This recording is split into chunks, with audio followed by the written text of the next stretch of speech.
Olá, bem-vindos ao Cinemarden, mais um programa da série Meu Filme de Cabeceira.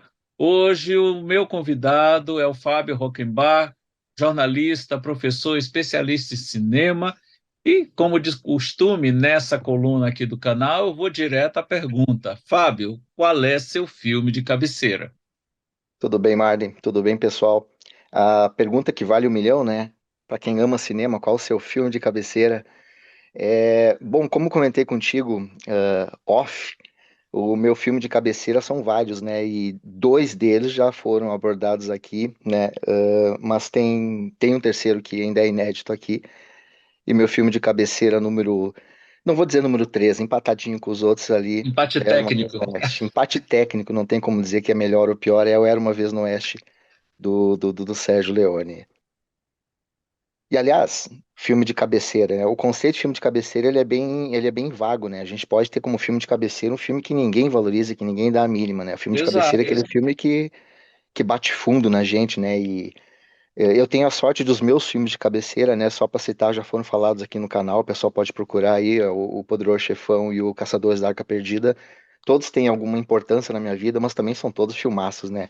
O de hoje não é diferente. E o Era Uma Vez no Oeste veio na carreira do Sérgio Leone depois de ele ter feito aquilo que muitos consideram uma trilogia perfeita, né?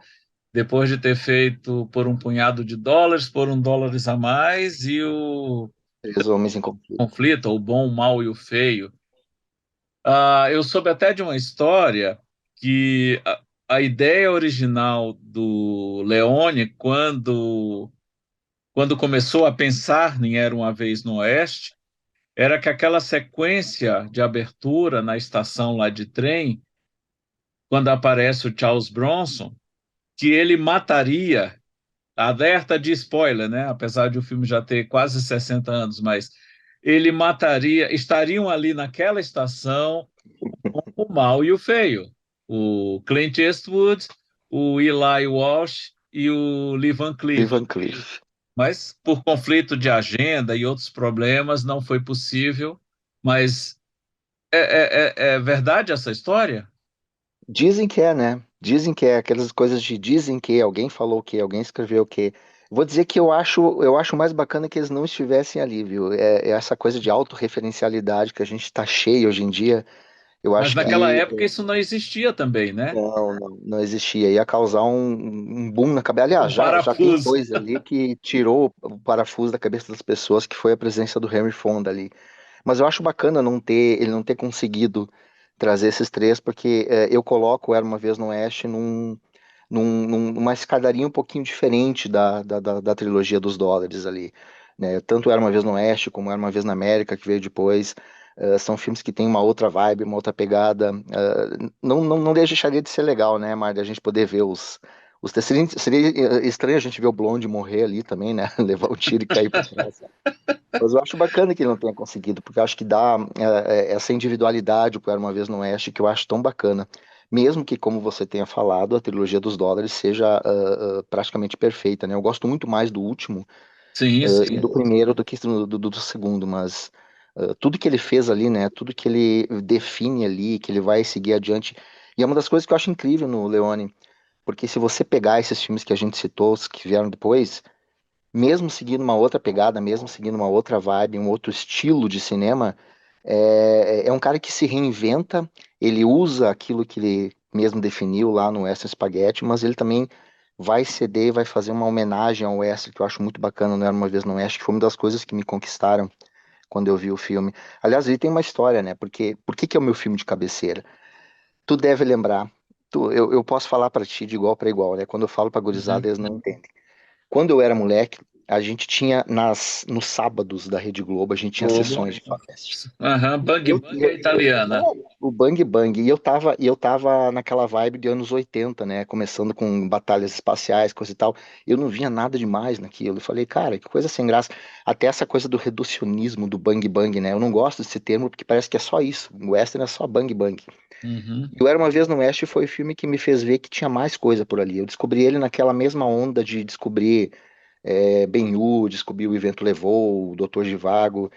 essa coisa do western que parece um épico maior que a vida, com a grande trilha sonora. E aí o Morricone tem um papel excepcional nisso, né? De você perceber uma grandeza maior do que a vida naquelas imagens. Ali eu redescobri um gênero que depois acabou se tornando um dos meus gêneros favoritos. Eu fui depois ainda descobrir o quanto tem de riqueza no Era Uma Vez no Oeste. O faroeste sempre foi o meu gênero favorito.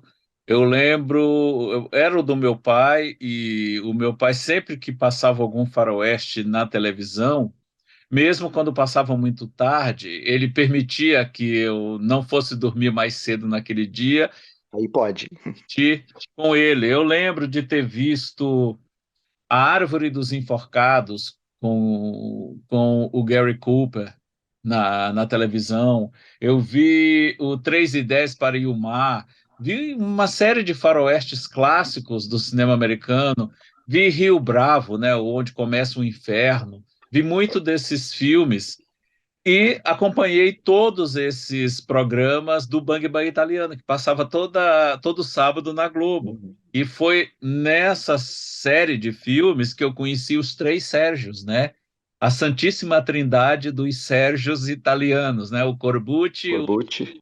e, obviamente, o Leone, né?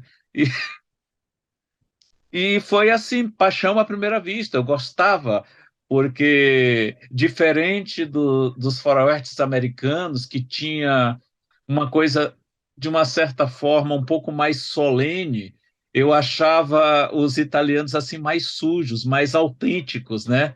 Nesse sentido, né? Não era limpinho, né? Aquela cabana Exato. com as tábuas despregadas, tudo caindo aos Aham. pedaços, a sujeira no rosto, o suor, né? Uhum. A realidade Coisa que a ali. gente não costumava ver, pelo menos depois, claro, veio aqueles faroestes mais revisionistas, mais realistas, e isso começou a ser usado. O próprio Clint usou bastante isso nos filmes, claro, influenciado pelo Sérgio Leone. Mas essa crueza que eu via nos italianos, né, eu não via nos americanos, mas eu gostava de todos. Eu adoro faroeste até hoje. Eu também.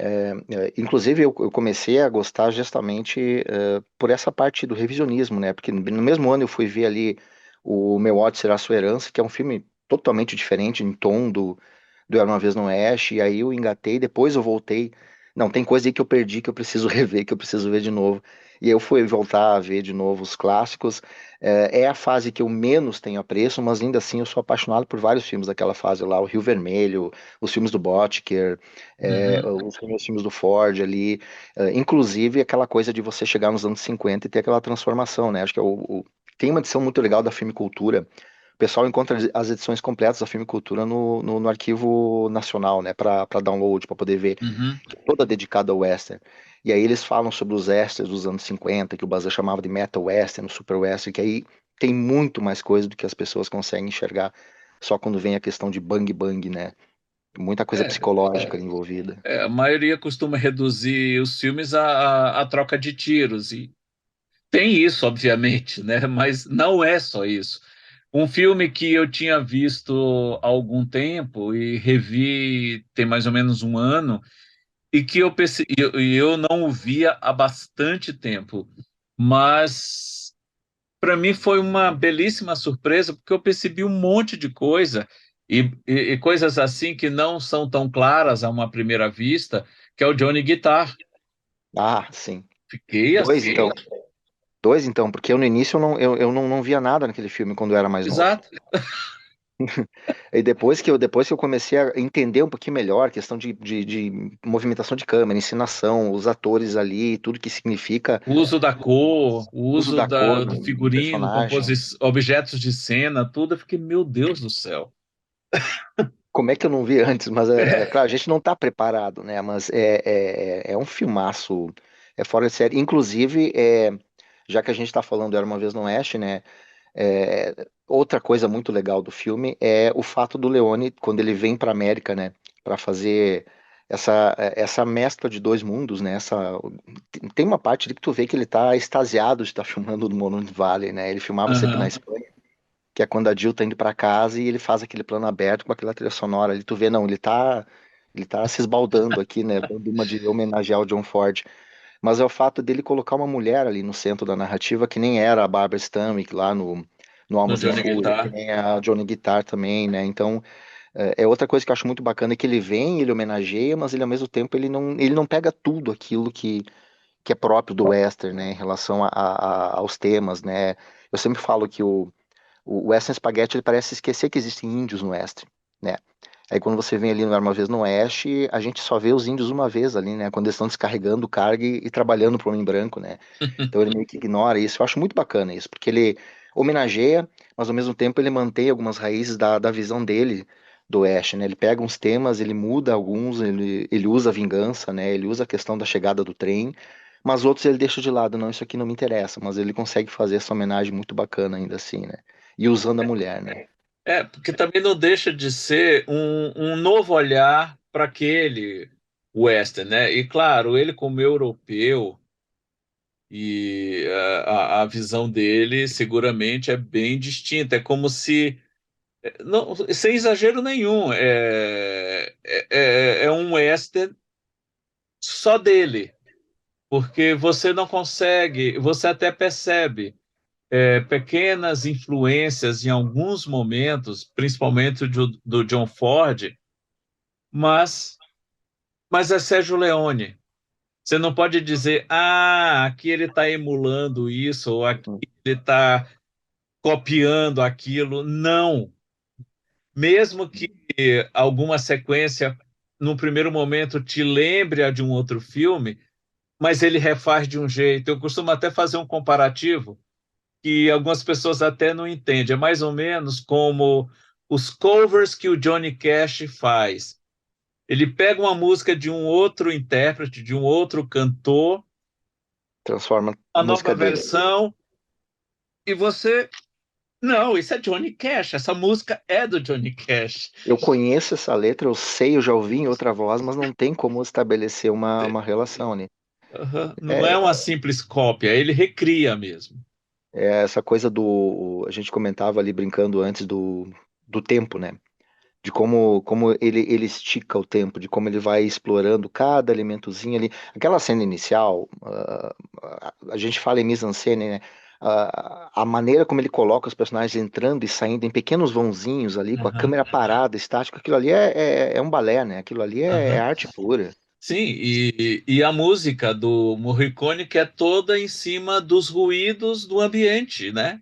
Uhum. É musical. É, Você escuta uma música ali, mas na verdade é uma harmonia perfeita entre aquele ambiente e os ruídos naturais daquele ambiente. a gente fala, por exemplo, a parte da música, Martin, sempre que eu quero falar em leitmotiv, eu não vou atrás dos filmes do Spielberg com o John Williams. Eu falo do Era Uma Vez no Oeste.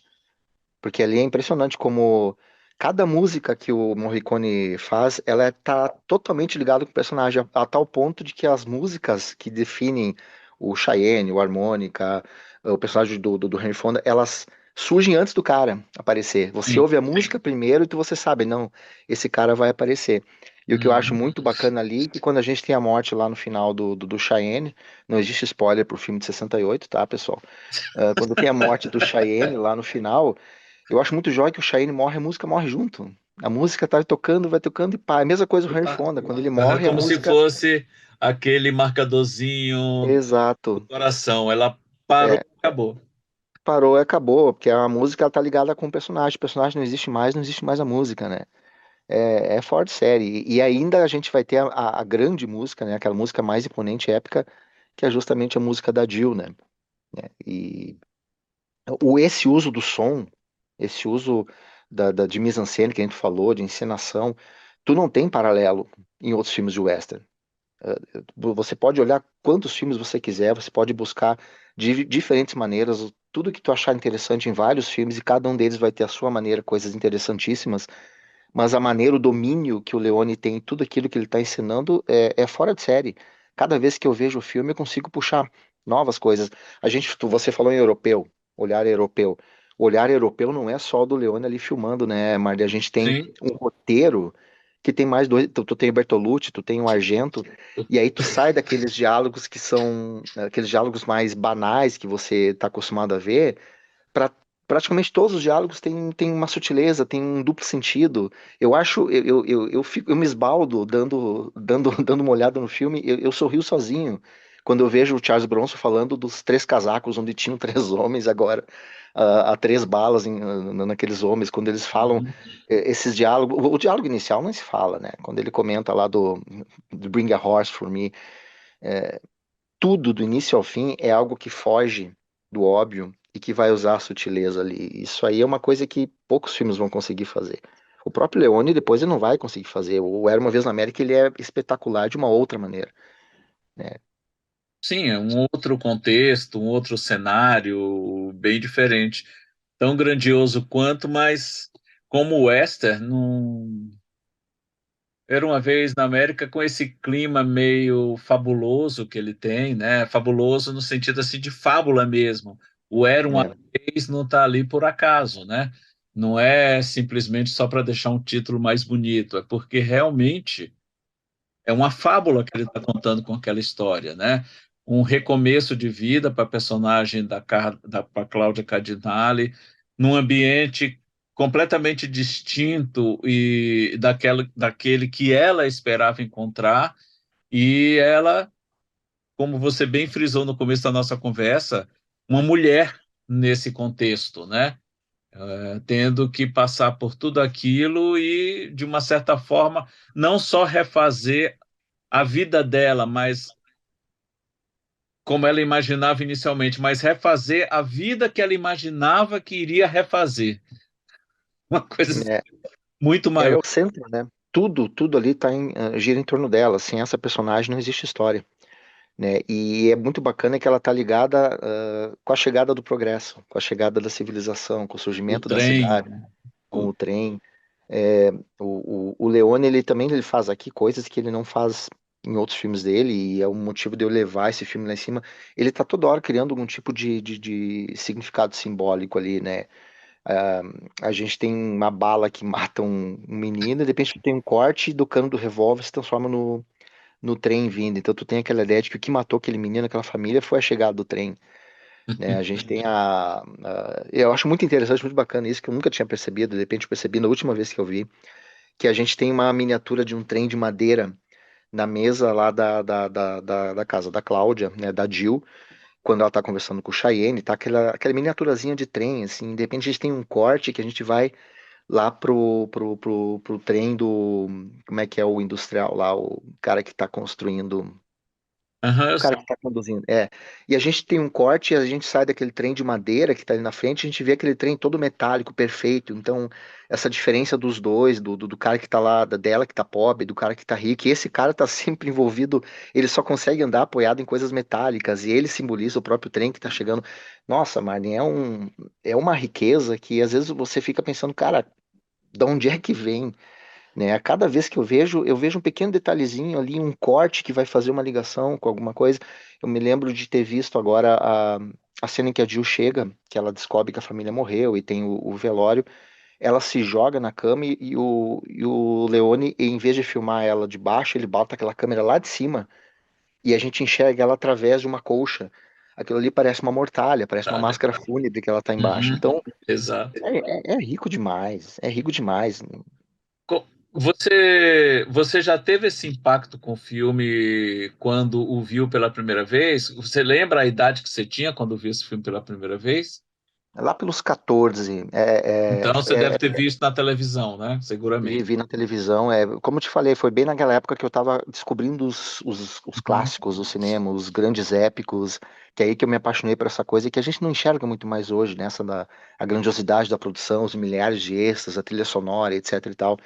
E eu achei fabuloso, só que eu não tinha percebido nada disso, só tinha achado fora de série.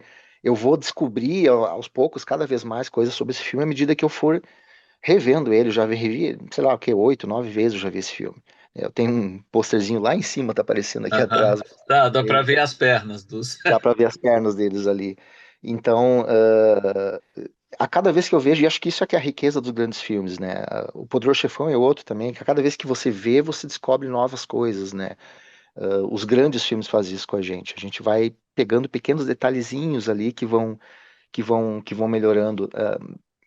Outra cena que eu fico, eu me emociono de ver. Uma cena final lá na despedida. E tinha uma frase do Cheyenne ali, que é a primeira vez que tu vê, tu não dá muita bola, né? Tu não conhece o final do filme, tu não sabe o que tá acontecendo. Mas o personagem do Harmonic, ele diz adeus pra Jill, né? Eu acho linda aquela cena, né? Ele sai, ele diz que vai ser uma linda cidade. Aí o Cheyenne com aquela cara, ele tá segurando naquele poste, né? Ele tá parado, Uhum. meio cabisbaixo, a gente não sabe que ele vai morrer. A gente não tem nem ideia disso. E ele só fala, tá na hora de eu ir também. E aí quando eu vi isso, depois de saber o final, eu falei, cara, tem tanta poesia nisso, tem tanta coisa aí que é um filme que tu revê ele com novos olhares e tu te empolga, tu te emociona mais ainda, né? Ali eu fiquei, é muita nostalgia, muita melancolia, são coisas que eu gosto desses dois filmes do Leone. Era uma vez na América também, assim, tu falou essa fábula, mas é Sim. sempre uma coisa mais melancólica, né? Uma coisa mais nostálgica, e isso me atrai demais, né? Nesse caso aqui, a gente começa com a ideia do revisionismo no western, né? Quando ele começa a olhar para trás, vendo que os tempos estão mudando, e aí a gente vai ter depois surgindo aí o Peckinpah, os westerns dos anos 70. Uhum. Ele já deu a contribuição dele. Pois é. E no caso específico do Leone, depois de ter feito o Bom, o Mal e o Feio, os três homens em conflitos, que já está num patamar absurdamente alto, né? Ele vem já na sequência no ano seguinte com algo mais grandioso ainda. E não se repete. É isso que eu acho também É, muito bonito na breve carreira, breve porque foram poucos filmes que ele dirigiu e também breve porque ele terminou falecendo cedo demais. muito, né?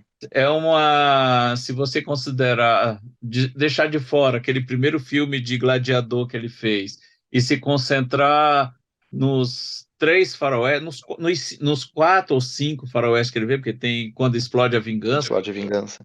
que é um faroeste também, e você vê a evolução dele até chegar no Era uma Vez na América, que apesar de ter uma pegada bem diferente, mas você percebe ali a assinatura desse diretor. Você sabe que tem alguém pensando em tudo, que nada ali está por acaso, e da mesma forma que Era uma Vez no Oeste, Três Homens em Conflito, cada nova visita Era uma Vez na América, você também descobre um monte de coisa. Eu não Né? Se você no pensar mérito das versões diferentes que existem do filme, né? Pois é, eu ia comentar, o Leone morreu com 60, né? A gente tá, no dia que a gente tá gravando isso aqui, a gente tá a 2 semanas do aniversário de morte dele, né? Foi 30 de abril de 89. Uhum.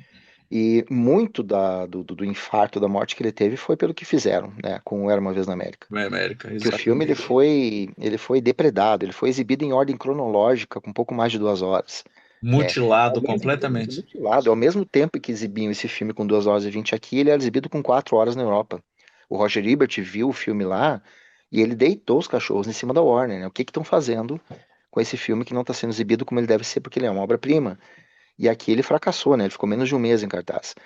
E o interessante é que o Leone morre sem conseguir ver o filme como ele queria Queria. exposto ao público. Esse filme vai chegar pra gente nos anos 2000 em Blu-ray, Sim, né? Da sim. maneira como ele queria. É, a Então, primeira acho que vez isso que foi eu uma das vi, razões. eu lembro de ter visto Era uma Vez na América. Quando ele estreou no cinema, eu lembro dele em cartaz no cinema. Mas por alguma razão, eu não o vi. Eu fui vê-lo quando ele foi lançado em DVD no Brasil. Não sei se você sabe dessa história, mas ele foi o primeiro DVD oficial lançado no Brasil pela Flash Star. Lançou o DVD Nossa, eu lembro da e Era Flash uma Star. Vez na América, mas era essa versão reduzida, né? Eu só fui ter acesso a essa versão integral, do jeito que o Leone queria, quando a Warner lançou o Blu-ray. Isso muitos anos depois. E é um outro filme, é uma outra experiência, completamente diferente. Não tem como, não tem como não ser assim. Eu devo ter visto, eu vi na TV. E se eu não me engano, quem passou o filme foi a Band. E passou na versão também, não foi a versão completa dele, né? Eu já tinha gostado ali. Eu já Sim. tinha gostado ali, mas igualmente contigo, eu acho que foi 2000 depois de 2010, acho que chegou esse Blu-ray aqui, com essa versão Uhum, completa, né, completo. como ele imaginava. Ah, e muda completamente realmente. Eu me lembro de gostar do filme, mas eu me lembro do impacto que foi poder assistir. Recentemente eu vi uma versão, e aí é uma versão que corre internet, onde tem outras cenas que não foram para edição final, inclusive elas não estão nem tratadas. Você percebe que tem uma diferença de tratamento, é uma cena Uhum. crua.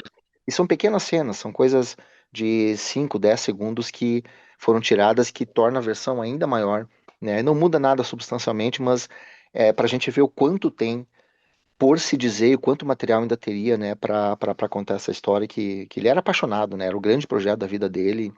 E Mari, isso aí deve ter feito muito para esse infarto dele lá em Com 89. certeza, com certeza. E eu tive a oportunidade de ver numa sessão de clássicos o Era uma Vez no Oeste na telona. Você teve esse prazer também, ou como muitos ficaram apenas na telinha?